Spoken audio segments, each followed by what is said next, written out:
কুল্লু নাফসিন যায়িকাতুল মাউত। এ দুনিয়ার মানুষ মনে রাখো, দুনিয়াতে আসছো আর কখনো যাবে না। এ কথা কোনোদিন তোমাদের ভাবার অবকাশ না যে আসছি আর কোনোদিন এখান থেকে বিদায় নেব না। তোমার বাবা ছিল, তোমার দাদা ছিল, তোমার পূর্বপুরুষরা ছিল, খবর নিয়ে দেখো একজনও দুনিয়ার জমিনে নাই। সবাই দুনিয়ার জমিন থেকে বিদায় নিয়ে পরপারের বাসিন্দা হয়ে গেছে। শুধু তুমি কেন, তোমার বাপ দাদা কেন? পৃথিবীর ইতিহাসকে একটু তালাশ করে দেখো। হাফতে আকলিম কা খাজানা আজ হে वो जिनके साथ, হাফতে আকলিম কা খাজানা आज है वो जिनके साथ, गोर में जाएंगे कल वो पाबुरहाना खाली हाथ। কবি ডাক দিয়া বলেন, গোটা বিশ্বের যারা বাদশা ছিল, গোটা বিশ্ব যাদের আঙ্গুলের ইশারায় চলে, যেমন বর্তমান বিশ্বের মোড়ল ধরা হাত আমেরিকাকে, জো বাইডেনকে, চায়নার প্রেসিডেন্ট শি জিনপিংকে, যারা গোটা বিশ্বের মধ্যে যাদের কর্তৃত্ব চলে, যাদের মোড়লগিরি চলে, আপনাদের কি ধারণা থাকবে না যাবে? কথা কয় না? এরা কি চিরকাল দুনিয়াতে থাকবে না, বিদায় নিয়ে যাবে? কবি ডাক দিয়া বলেন, হাফতে আকলিম কা খাজানা আজ হে वो जिनके साथ, गौर में जाएंगे कल वो पाबुरहाना खाली हाथ। গোটা বিশ্বের যারা বাদশা ছিল, গোটা বিশ্ব যাদের ইশারায় ইঙ্গিতে চলত, হযরত সুলাইমান পয়গম্বর, হযরত যুলকারনাইন, বিশ্ব হারামজাদা নমরুদ, বুখতে-নাসার সহ যারা গোটা বিশ্বের রাজত্ব করেছে, যাদের আঙ্গুলের ইশারায় গোটা বিশ্ব চলতে বাধ্য ছিল, কবি বলেন খবর নিয়ে দেখো, এরা কিন্তু দুনিয়া থেকে চলে গেছে। পায়ের জুতাটা পর্যন্ত নেওয়ার তাদের কোনো সুযোগ ছিল না। কি বলেন, ঠিক না? জুতা তো দূরের কথা, কোমরের মধ্যে রশি থাকে, কোমরের মধ্যে কালো সুতা থাকে। দুনিয়ার মানুষ এই কালো সুতাটা পর্যন্ত নিতে দেয় না। ঠিক? যাদের আমলনামা ডান হাতে আসবে, আত্মীয় স্বজনদেরকে ডেকে বলবে, তোমরা কে কোথায় রে, আয়া দেখো রে, আমার আমলনামা কিন্তু ডান হাতে চলে আসছে।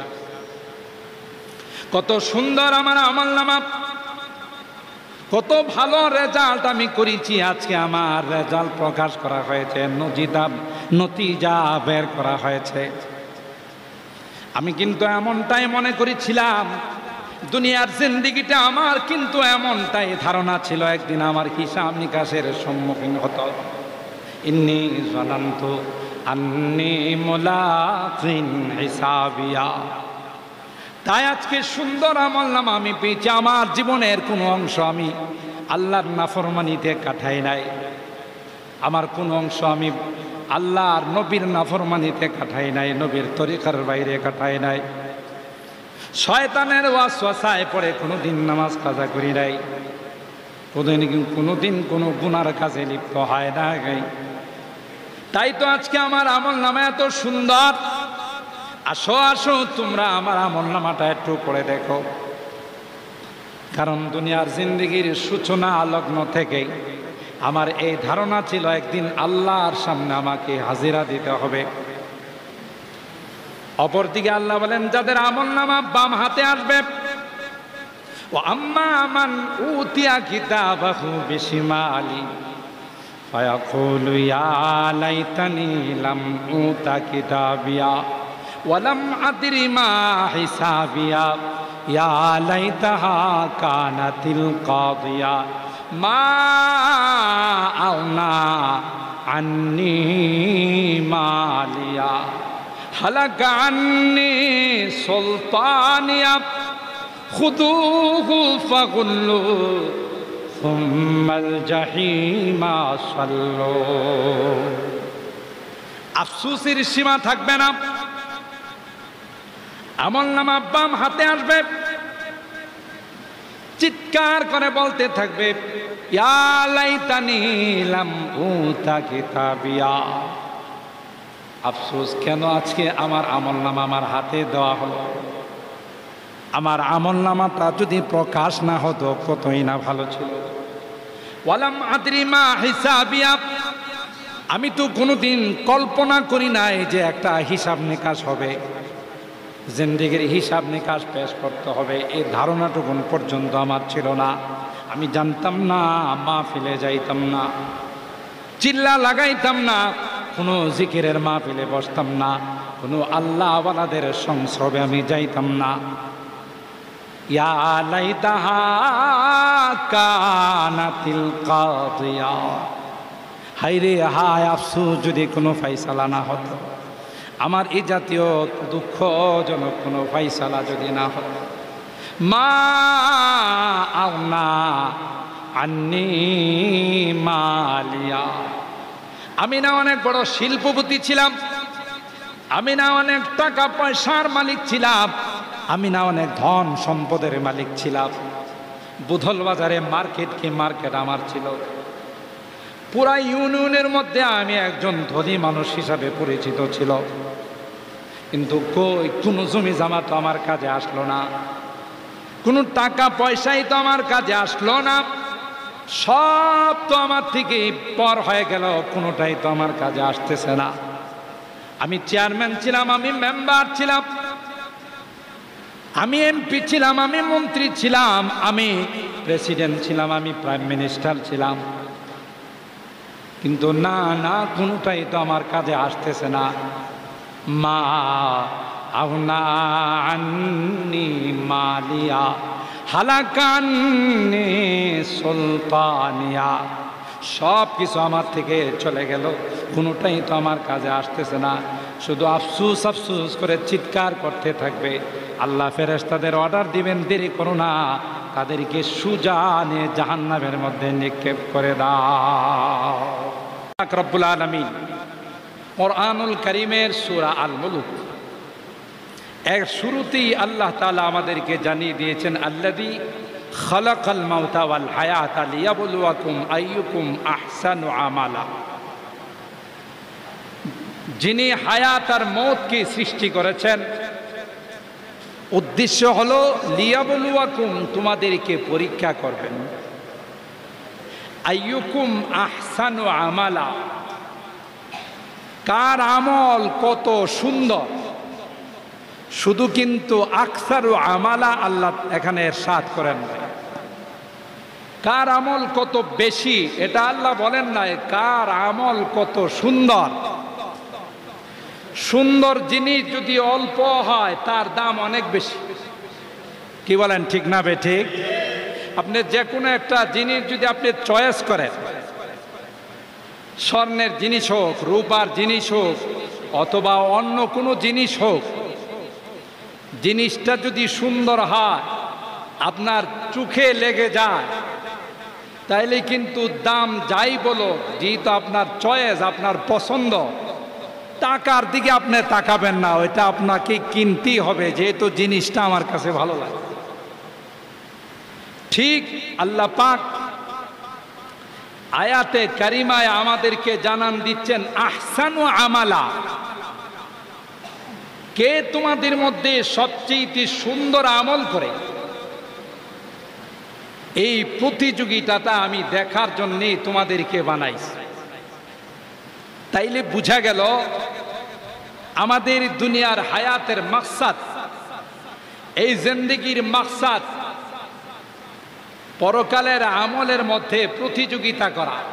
কোরআনে কারীমের বহু জায়গায় আল্লাহ তাআলা ফাস্তাবিকুল খায়রাত, তোমরা ভালো কাজে প্রতিযোগিতা করো, ওয়াসারিউ ইলা মাগফিরাতিম মির রাব্বিকুম, তোমরা কাটচিতি ভালো, আল্লাহর কাছে কাটচিতি কে বেশি ক্ষমার জন্য প্রতিযোগিতা করতে পারো। এইভাবে বিভিন্ন আয়াতে আল্লাহ তাআলা আমাদের এই জিন্দেগিটা সুন্দর করার জন্যে, জিন্দেগির আমল সুন্দর করার জন্যে, পরকালের জন্য এই জিন্দেগিটাকে সাজানোর জন্য আল্লাহ তাআলা কিন্তু আমাদেরকে দুনিয়াতে পাঠাইছে। এখানে আমরা কেউ চিরকাল থাকব। আমাদের মুরব্বীরা চলে গেছেন, আর কোনোদিন আসবে না। আজকে আমরা আছি, আমরাও চলে যাব। আমাদের জায়গাতে আরেকজন আসবে। যেই জন্যে আমরা যখন মানুষকে দাফন করি, তখন মাটি দেওয়ার সময় যে আয়াতে কারিমা তিলাওয়াত করি, যে দোয়াটা আমরা পড়ি, মিনহা খালাকনাকুম, পড়ুন, মিনহা খালাকনাকুম ওয়া ফিহা নুঈদুকুম ওয়া মিনহা নুখরিজুকুম তারাতান উখরা। এই দোয়াটার অর্থটা হলো, আল্লাহ পাক বলেন, মিনহা খালাকনাকুম, আমি কিন্তু তোমাদেরকে মাটির দ্বারাই বানাইছি, মাটির দ্বারাই সৃষ্টি করেছি। তুমি পৃথিবীতে যত বড় পদ পদবীর মালিক হও না কেন, যত টাকা পয়সার মালিক হও না কেন, মনে রাখতে হবে তোমার সৃষ্টি কিন্তু এই মাটির দ্বারা। কিসের দ্বারা? মাটির দ্বারা আমি তোমাকে সৃষ্টি করেছি। মুফাসসিরিনে কেরাম, আল্লাহ তাআলা আমাদেরকে মাটির দ্বারা বানাইছেন, তার তাফসীর করেন, এক নম্বর হলো বিখালকে আবিকুম আদামা মিন তুরাব। যেহেতু আমাদের সকলের বাবা হযরতে আদম আলাইহিস সালাম, আমরা তারই সন্তান। আর আদম আলাইহিস সালামকে আল্লাহ তাআলা কি দিয়ে বানাইছেন? বলেন বলেন। মাটি দিয়া। কি দিয়ে বানাইছেন? হযরতে আদমকে আল্লাহ তাআলা মাটির দ্বারা সৃষ্টি করেছেন। আমরা যেহেতু তারই সন্তান, সেই হিসাবে আমরাও কিসের সৃষ্টি? মাটির দ্বারা আমাদেরকে আল্লাহ তাআলা সৃষ্টি করেছেন। এটা হলো এক নম্বর। দুই নম্বর, তাফসীর মুফাসসিরিনে কেরাম করেন যে আমাদেরকে সরাসরি যদিও মাটির দ্বারা আল্লাহ বানান নাই, যে বীর্যর দ্বারা আল্লাহ তাআলা নাপাক একটি এক ফোঁটা পানির দ্বারা আল্লাহ তাআলা কুদরতিভাবে আমাদের এই সুন্দর ডিজাইন করেছেন, আমাদের এই সুন্দর নকশা করেছেন, যেই নকশা পৃথিবীর কাহারও পক্ষে করা সম্ভব নয়। সামান্য একটু নাপাক পানি, বীর্য, এর মধ্যে আল্লাহ তাআলা এত সুন্দর ডিজাইন করেছেন। কোরআনে কারিমে চারটি জিনিসের কসম করে আল্লাহ বলতেছেন, ওয়াত্তিন ওয়াজ্জাইতুন ওয়া তুরি সিনিন ওয়া হাযাল বালাদিল আমিন। এই চারটি জিনিসের কসম করে আল্লাহ তাআলা আমাদেরকে জানান দিচ্ছেন, লাকাদ খালাকনাল ইনসানা ফি আহসানি তাকবীর। সবচেয়ে সুন্দর করে আমি আল্লাহ তাআলা মানুষকে বানাইছি। সুবহানাল্লাহ। সামান্য একটু বীর্যের মধ্যে আল্লাহ তাআলা কি কারিগরি করলেন, যে কারিগরির মাধ্যমে সবচেয়ে সুন্দর করে, সবচেয়ে আকর্ষণীয় করে আল্লাহ তাআলা, সবচেয়ে সুদর্শন করে আল্লাহ তাআলা আমাদেরকে বানাইছেন। তো যেই বীর্যের দ্বারা আল্লাহ আমাদেরকে বানাইছেন, ওই বীর্যটা যেই জিনিস দ্বারা উৎপাদিত হয়, মানুষ ফল ফসল, গাছগাছালির জমিনের ফল ফসল খাওয়ার পর এই বীর্যটা ওখানে সৃষ্টি হয়, আর তার দ্বারা আল্লাহ আমাদেরকে বানাইছেন। সুতরাং বলা যায় আমাদেরকে আল্লাহ তাআলা এই বীর্যটা যেহেতু এমন জিনিসের দ্বারা উৎপাদিত হয় যেগুলো মাটির থেকে উৎপন্ন হয়, তাই আমাদেরকে আল্লাহ তাআলা মাটির দ্বারাই সৃষ্টি করেছেন। তো আল্লাহ তাআলা এখানে এই আয়াতে কারিমার মধ্যে আমাদেরকে স্পষ্টভাবে জানান দিয়েছেন, মিনহা খালাকনাকুম, আমি কিন্তু তোমাদেরকে এই মাটির দ্বারা বানাইছি। তবে মনে করো না এই তোমাদের শেষ, আমার হাত থেকে ছুটে গেলে, না না, ওয়া ফিহা নুঈদুকুম, আবার কিন্তু এই মাটিতে আমি তোমাদেরকে ফেরত নিয়ে আসবো। আল্লাহু আকবার বলেন। কোন মাটিতে? যেই মাটির দ্বারা বানাইছি ওই মাটি তোমাদের ঠিকানা হবে। আর ওমিনহা নুখরিজুকুম তারাতান উখরা, এ কথাও মনে করার কোনো অবকাশ নাই যে এই মাটির মধ্যে চলে গেলে আর কাহারো কাছে ধরা দিতে হবে না। না না, আবার ওখান থেকে তোমাদের পুনরুত্থান হবে। আমি আল্লাহর দরবারে তোমাদের উপস্থিত হতে হবে, হাজির হতে হবে। জীবনের হিসাব নিকাশ কিন্তু আমার সামনে পেশ করতে হবে। এই আয়াতে কারিমার মধ্যে আমাদের সূচনা, শুরু এবং শেষ, পরিণাম এবং পরিণতি কি হবে আল্লাহ তাআলা কিন্তু আমাদেরকে জানাই দিয়েছেন। বিধায় এই জিন্দেগিটা বড় দামি। এটাকে যদি কেউ হেলায় অবহেলা করে নষ্ট করে দেয়, তার দুঃখের সীমা থাকবে না। আর যারা এই জিন্দেগিটাকে আল্লাহর দেওয়া বিধান মতো, রাসূল আকরাম সাল্লাল্লাহু তাআলা আলাইহি ওয়াসাল্লামের দেওয়া তরিকা মতো এই জিন্দেগি পরিচালনা করবে, তারা সফল কাম। দুনিয়াতেও তারা সফল কাম, পরকালেও তারা সফল কাম। সমস্ত জিন্দেগির মধ্যেই তাদের জন্য শুধু নাজ আর নিয়ামত, শুধু অভ্যর্থনা।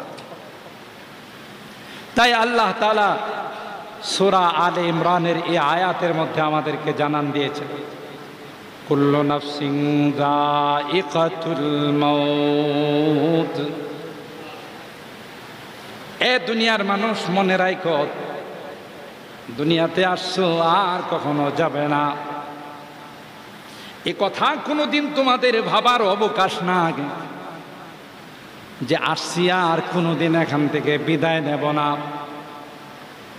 তোমার বাবা ছিল, তোমার দাদা ছিল, তোমার পূর্বপুরুষরা ছিল, খবর নিয়ে দেখো একজনও দুনিয়ার জমিনে নাই। সবাই দুনিয়ার জমিন থেকে বিদায় নিয়ে পরপারের বাসিন্দা হয়ে গেছে। শুধু তুমি কেন, তোমার বাপ দাদা কেন, পৃথিবীর ইতিহাসকে একটু তালাশ করে দেখো। হাফতে আকলিম কা খাজানা আজ হে वो जिनके साथ, হাফতে আকলিম কা খাজানা আজ হে वो जिनके साथ, गोर में जाएंगे कल वो पाबुरहाना खाली हाथ। কবি ডাক দিয়া বলেন, গোটা বিশ্বের যারা বাদশা ছিল, গোটা বিশ্ব যাদের আঙ্গুলের ইশারায় চলে, যেমন বর্তমান বিশ্বের মোড়ল ধরা হাত আমেরিকাকে, জো বাইডেনকে, চায়নার প্রেসিডেন্ট শি জিনপিংকে, যারা গোটা বিশ্বের মধ্যে যাদের কর্তৃত্ব চলে, যাদের মোড়লগিরি চলে, আপনাদের কি ধারণা থাকবে না যাবে? কথা কয় না? এরা কি চিরকাল দুনিয়াতে থাকবে না, বিদায় নিয়ে যাবে? কবি ডাক দেয়া বলেন, হাফতে আকলিম কা খাজানা আজ হে वो जिनके साथ, गौर में जाएंगे कल वो पाबुरहाना खाली हाथ। গোটা বিশ্বের যারা বাদশা ছিল, গোটা বিশ্ব যাদের ইশারায় ইঙ্গিতে চলতো,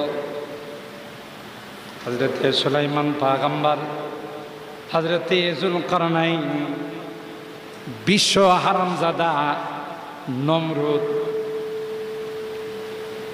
বুখতে নাসার সহ যারা গোটা বিশ্বের রাজত্ব করেছে, যাদের আঙ্গুলের ইশারায় গোটা বিশ্ব চলতে বাধ্য ছিল, কবি বলেন খবর নিয়ে দেখো, এরা কিন্তু দুনিয়া থেকে চলে গেছে, পায়ের জুতাটা পর্যন্ত নেওয়ার তাদের কোনো সুযোগ ছিল না। কি বলেন, ঠিক না? জুতা তো দূরের কথা, কোমরের মধ্যে রশি থাকে, কোমরের মধ্যে কালো সুতা থাকে। দুনিয়ার মানুষ এই কালো সুতাটা পর্যন্ত নিতে দেয় না। ঠিক, এটা পর্যন্ত নিতে দেয় না। কিসের বাহাদুরি! কিসের মাস্তানি, কিসের পাওয়ার, কিসের দবদবা। কুজা কারুন, কুজা কারুন, কুজা ফিরাউন, কুজা নমরুদ শুধু হামান, কুজা শওকতে শাহ, কুজা তখতে সুলাইমানি। যাদের এত শান শওকত ছিল, এত দবদবা ছিল, খবর নিয়ে দেখো নাই, তাদের নাম নেওয়ার পর্যন্ত কোনো মানুষ নাই। এই জন্যে এই পৃথিবীটা থাকার জায়গা নয়। এই পৃথিবীতে আল্লাহ তাআলা পরকালের সামান নেওয়ার জন্য, কবরের আসবাব নেওয়ার জন্যে অনন্ত অসীম কাল কিভাবে আমি সুখে শান্তিতে থাকব, এই পুঁজি নেওয়ার জন্য আল্লাহ তাআলা ক্ষণিকের জন্য দুনিয়ার জিন্দেগিটা আমাদেরকে পাঠাইছে। কেউ যদি এই দুনিয়ার জিন্দেগিটাকে চূড়ান্ত মনে করে, এটাকে যদি মনে করে আমার শেষ, চরম ভুল করবে। ভাগ্যবান ওই ব্যক্তি মান দানা নাফসা ওয়া আমিলা লিমা বাদাল মাউত, যে নিজেকে চিনছে এবং পরবর্তী সময়ের জন্য, পরবর্তী কালের জন্য আমল করে দুনিয়া থেকে গেছে। তাদের আনন্দ, তাদের খুশি দেখে কে? কোরআনে কারীমের সূরা আল হাক্কার মধ্যে আল্লাহ তাআলা বলেন, এমন ভাবে যারা জিন্দেগি অতিবাহিত করছে, আল্লাহর জন্য জিন্দেগি ওয়াকফ করে দিয়েছে, কিয়ামতের কঠিন ময়দানে তাদের হাতে যখন ডান হাতে আমলনামা আসবে, তাদের খুশি দেখে কে? তারা তাদের আনন্দ দেখে কে? এরা বলতে থাকবে, হা হা উমুখরাউ কিতাবিয়া ইন্নী যানানতু আন্নী মুলাকিন হিসাবিয়া ফাহুয়া ফি ঈশাতির রাদিয়া ফি জান্নাতিন আলিয়া। যাদের আমলনামা ডান হাতে আসবে, আত্মীয় স্বজনদেরকে ডেকে বলবে, তোমরা কে কোথায় রে, আয়া দেখো রে, আমার আমলনামা কিন্তু ডান হাতে চলে আসছে। কত সুন্দর আমার আমলনামা, কত ভালো রেজাল্ট আমি করেছি। আজকে আমার রেজাল্ট প্রকাশ করা হয়েছে, নতিজা বের করা হয়েছে। আমি কিন্তু এমনটাই মনে করেছিলাম, দুনিয়ার জিন্দেগিটা আমার কিন্তু এমনটাই ধারণা ছিল, একদিন আমার হিসাব নিকাশের সম্মুখীন হতো। ইন্নী যানানতু আন্নী মুলাকিন হিসাবিয়া। তাই আজকে সুন্দর আমলনামা আমি পেয়েছি। আমার জীবনের কোনো অংশ আমি আল্লাহর নাফরমানিতে কাটাই নাই, আমার কোনো অংশ আমি আল্লাহর নবীর নাফরমানিতে কাটাই নাই, নবীর তরিকার বাইরে কাটাই নাই, শয়তানের ওয়াসওয়াসায় পড়ে কোনোদিন নামাজ কাজা করি নাই, কোনোদিন কোনো গুনার কাজে লিপ্ত হয় না। তাই তো আজকে আমার আমলনামা এত সুন্দর। আসো আসো তোমরা আমার আমলনামাটা একটু পড়ে দেখো, কারণ দুনিয়ার জিন্দেগির সূচনা লগ্ন থেকে আমার এই ধারণা ছিল একদিন আল্লাহর সামনে আমাকে হাজিরা দিতে হবে। অপরদিকে আল্লাহ বলেন, যাদের আমলনামা বাম হাতে আসবে, ও আম্মা মান উতিয়া কিতাবাহু বিশিমালি ফায়াকুলু ইয়া লাইতানি লাম উতা কিতাবিয়া ওয়ালাম আদরি মা হিসাবিয়া ইয়া লাইতাহা কানাতিল কাদিয়া মা আওনা আন্নি মালিয়া হালাকা আন্নি সুলতানিয়া খুদুহু ফাগুল্লু সুম্মাল জাহিমা সাল্লু। আফসোসের সীমা থাকবে না। আমলনামা বাম হাতে আসবে,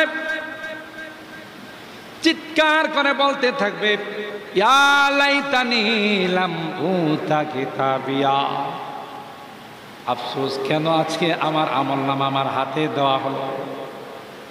আমার আমলনামাটা যদি প্রকাশ না হতো কতই না ভালো ছিল।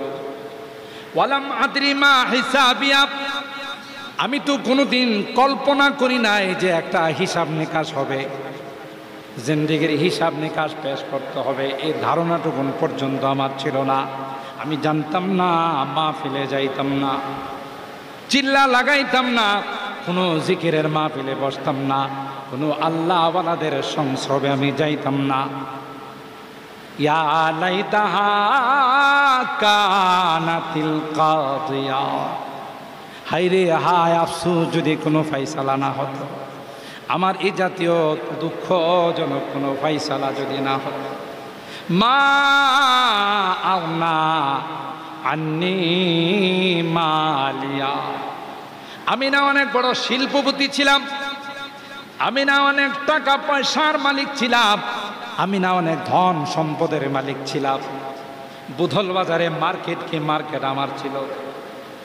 পুরা ইউনিয়নের মধ্যে আমি একজন ধনী মানুষ হিসাবে পরিচিত ছিল, কিন্তু কই কোনো জমি জামা তো আমার কাজে আসলো না, কোনো টাকা পয়সাই তো আমার কাজে আসলো না, সব তো আমার থেকে পর হয়ে গেল, কোনোটাই তো আমার কাজে আসতেছে না। আমি চেয়ারম্যান ছিলাম, আমি মেম্বার ছিলাম, আমি এমপি ছিলাম, আমি মন্ত্রী ছিলাম, আমি প্রেসিডেন্ট ছিলাম, আমি প্রাইম মিনিস্টার ছিলাম, কিন্তু না না কোনোটাই তো আমার কাজে আসতেছে না।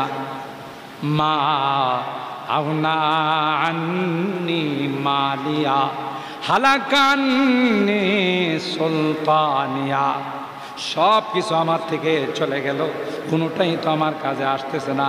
শুধু আফসুস আফসুস করে চিৎকার করতে থাকবে। আল্লাহ ফেরেশতাদের অর্ডার দিবেন, দেরি করো না, তাদেরকে সুজানে জাহান্নামের মধ্যে নিক্ষেপ করে দাও। নাউজুবিল্লাহ কন্না। মোহতারাম হাজিরিন, বড় কঠিন সময় আমার আপনার আসতেছে, সেটা হলো বরজখের জিন্দেগি, কবরের জিন্দেগি। সুতরাং দুনিয়ার জিন্দেগিটাকে যারা কাজে লাগাবে, আল্লাহর খুশনদি, আল্লাহর সন্তুষ্টির মধ্যে, আল্লাহর রেজামন্দির মধ্যে, রাসূল আকরাম সাল্লাল্লাহু তাআলা আলাইহি ওয়াসাল্লামের তরিকা মতো জিন্দেগিটা রঙ্গাইবে, সাজাবে, তার আনন্দের সীমা থাকবে না। আর যারা এর বিপরীতে সাজাইবে, তাদের দুঃখ দুর্দশা হাই হুতাশের সীমা থাকবে। এখন আপনার অধিকার, আপনাকে আল্লাহ তাআলা স্বাধীনতা দিয়েছেন, আপনি কি হাসবেন না কাঁদবেন? যদি মনে করেন পরকালে আমি হাসবো, তাইলে যা হয়েছে এখন থেকেই তাওবা করতে হবে, আর মালিকের নাফরমানিতে আমি লিপ্ত হব না। রাসূল আকরাম সাল্লাল্লাহু আলাইহি ওয়াসাল্লামের সুন্নতির খেলাফ কিছু করব না। এখন থেকে প্রতিজ্ঞা আমাকে নিতে হবে, তাইলে আমার পরকালের জিন্দেগিটা সুখের এবং শান্তিতে হবে। আজকে যে মরহুমদের স্মরণে এই দোয়ার আয়োজন, সবার পরিচিত মুখ ছিলেন আমার নানা জান। আমরা খুব বড় হয়ে নানা জানকে সেরকম ভাবে দেখতে পাই নাই, ছোটকালে দেখেছি। সবাই তাকে শ্রদ্ধা করত, সম্মান করত, ইজ্জত করত। আমি সাতিয়ানের ছেলে, আমাদের মুরব্বীরা আমাকে যা শোনাইছেন, যে জীবনে কোনোদিন দেখি ওনাকে আমরা আগে সালাম দিতে পারি নাই, তাইলে আগে সালাম দেওয়া এটা সুন্নত। আর যাদের ভিতরে কোনো অহংকার নাই, ওরাই আগে সালাম দেয়। সুবহানাল্লাহ বলেন।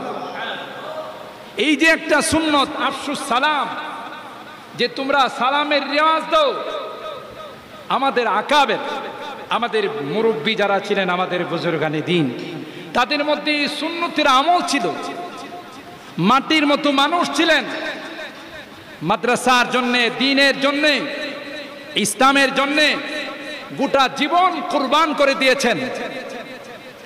পাশাপাশি পরবর্তীতে তার এই সুযোগ্য সাহাবজাদা যিনি মাদ্রাসার মালিহাতা মাদ্রাসার প্রতিষ্ঠাতাদের অন্যতম ছিলেন নানাজান, আর হযরতুল আল্লামা মরহুম হাবিবুর রহমান সাহেব রাহিমাহুল্লাহ, তিনিও এই মাদ্রাসার জন্য আমরা যা দেখেছি এবং দর্শ তাদরিস তালিম তাআল্লুম দ্বীনের খেদমতের জন্য গোটা জীবন ওয়াকফ করে গিয়েছেন। আজকে যে মসজিদে বসে আলোচনা করতেছি, এই মসজিদের জন্য তার কলবের একটা জ্বলন ছিল যে কিভাবে মসজিদটা সুন্দর করে এখানে কায়েম করা যায়। তাতে আমরা সংক্ষিপ্ত আকারে এটা উপলব্ধি করতে পারি তাদের জীবনটাই ছিল আল্লাহ এবং আল্লাহর রাসূলের রেজামন্দির জন্য, সন্তুষ্টির জন্য ওয়াকফ করে দিয়েছিলেন। সুতরাং আমরা যদি তাদের মতো এমন পরমুখী জিন্দেগি বানাইতে পারি, পরকালের জিন্দেগি বানাইতে পারি, তাহলে আমরাও সফল কাম হব। হাদিসটা আমি তাই পড়েছিলাম, উযকুরু মাহাসিনা মাউতাকুম, তোমাদের মৃত ব্যক্তিদের ভালো ভালো জিনিসগুলো তোমরা আলোচনা করো। তাদের দ্বারা যদি মানুষ হিসাবে কোনো ভুল ভ্রান্তি হয়েও থাকে, সাবধান, এগুলো তোমরা চর্চা করবে না, এগুলো নিয়ে তোমরা সমালোচনা করবে না। বরং 2 দিন আগেও মেশকাতের ছাত্রদেরকে পড়াইলাম, ফাদাউ হু ইনদাল্লাহ, তাদের কিছু হয়ে থাকলে আল্লাহর কাছে তাদেরকে ছেড়ে দাও। ওমা ইনদাল্লাহি খায়রুল লিল আবরার, নেককারদের জন্য আল্লাহ যা রেখেছেন এটাই সর্বোত্তম, এটাই সবচাইতে শ্রেষ্ঠ। মুহতারাম হাজিরিন, তাই আমি আগেই বলেছি মাহফিলের আকার আয়তন ছোট হলো, এই মাহফিলে যে সকল হাস্তিরা আজকে উপস্থিত হয়েছেন, অনেক বড় বড় হাস্তি ইতিমধ্যেই আমাদের সামনে উপস্থিত হয়ে গেছেন। আমাদের মাদারে ইলমি আল জামিয়া আল ইউনুসিয়ার সম্মানিত সুযোগ্য প্রিন্সিপাল উস্তাজুল আসাতেজা পীরে কামেল মুফতি আজম হযরতুল আল্লামা মুফতি মুবারকুল্লাহ সাহেব দামাত বারাকাতুহুম হযরত চলে আসছেন। ওনাদের জীবনের এক একটা নসিহত স্বর্ণাক্ষরে লেখার মতো। আমরা এই নসিহতগুলো মনোযোগ দিয়ে শুনব। আমি যেহেতু এই পরিবারেরই সন্তান, এই রক্তের মানুষ, তাই আমার আশাটাকে আমি অনেক জরুরি মনে করেছি। আমি আমার এই ছোট ভাইদেরকে যারা আজকের এই দোয়ার আয়োজন করেছেন, বিশেষ করে মামার সুযোগ্য বড় সাহেবজাদা, ঢাকার ঐতিহ্যবাহী এক মাদ্রাসার মুহাদ্দিস এবং এক মসজিদের ইমাম ও খতিব হযরত মাওলানা বশির আহমদ সাহেব, এবং তার ছোট ভাইরা যারা আছে, মাওলানা সাইদ, মাওলানা হাফেজ শিব্বির সহ, মাওলানা জুনাইদ জুবাইর সহ আরও যারা একত্রিত হয়ে আজকে এই সুন্দর আয়োজন করেছে, তাদেরকে আমি মোবারকবাদ জানাই।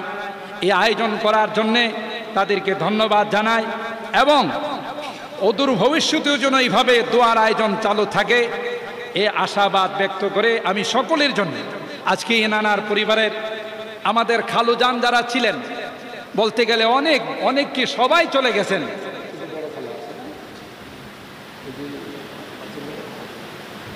সমস্ত আমাদের খালুরা সকলেই চলে গেছেন।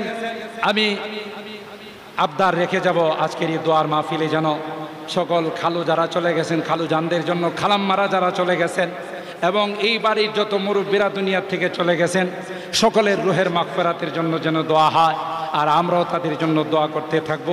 আল্লাহ তাআলা যেন সকলকে জান্নাতুল ফেরদাউসের আলা মাকাম নসিব করেন। সকলে বলুন আল্লাহুম্মা আমিন।